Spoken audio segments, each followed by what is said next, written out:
This is 310, Radio 3's magazine and archive of the airwaves, rebroadcasting poems first heard on the network over the last 70 years.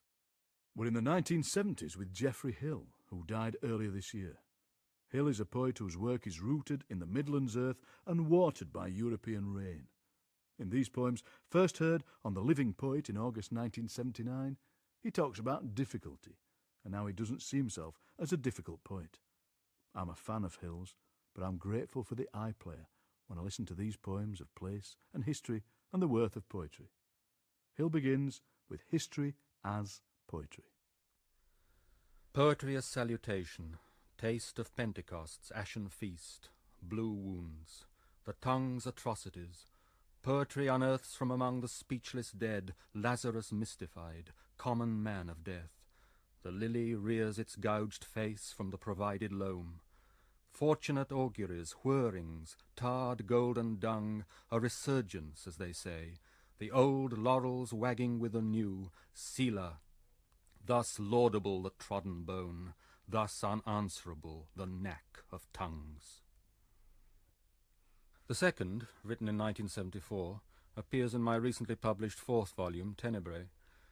It's called Terribilis est locus iste, and is subtitled Gauguin and the Pont-Aven School. Briefly they are amazed, the marigold fields meld and shudder, and the travellers in sudden exile, burdened with remote hieratic gestures, journey to no end beyond the vivid severance of each day, strangeness at doors, a different solitude between the mirror and the window, marked visible absences, colours of the mind.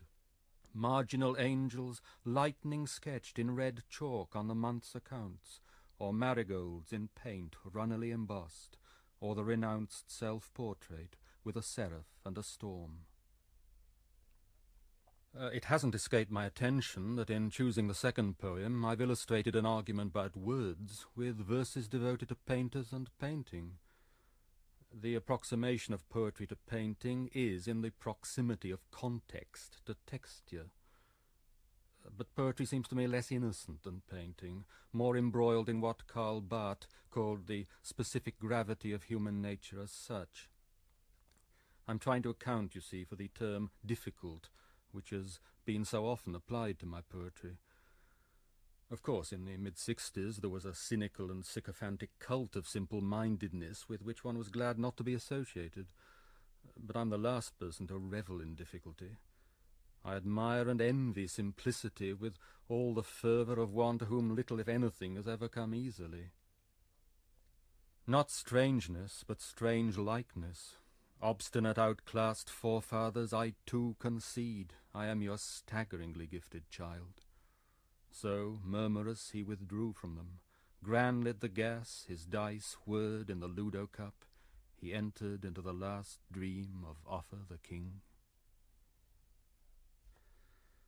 That's the penultimate section of a sequence of 30 pieces written in rhythmic prose, which I published in 1971 with the title Mercian Hymns. And here's the 25th hymn from that sequence. Brooding on the 80th letter of Fors Clavigera, I speak this in memory of my grandmother, whose childhood and prime womanhood was spent in the nailer's darg. The nail shop stood back of the cottage by the fold. It reeked stale mineral sweat. Sparks had furred its low roof. In dawn light the troughed water floated a damson bloom of dust, not to be shaken by posthumous clamour. It is one thing to celebrate the quick forge, another to cradle a face hair-lipped by the searing wire.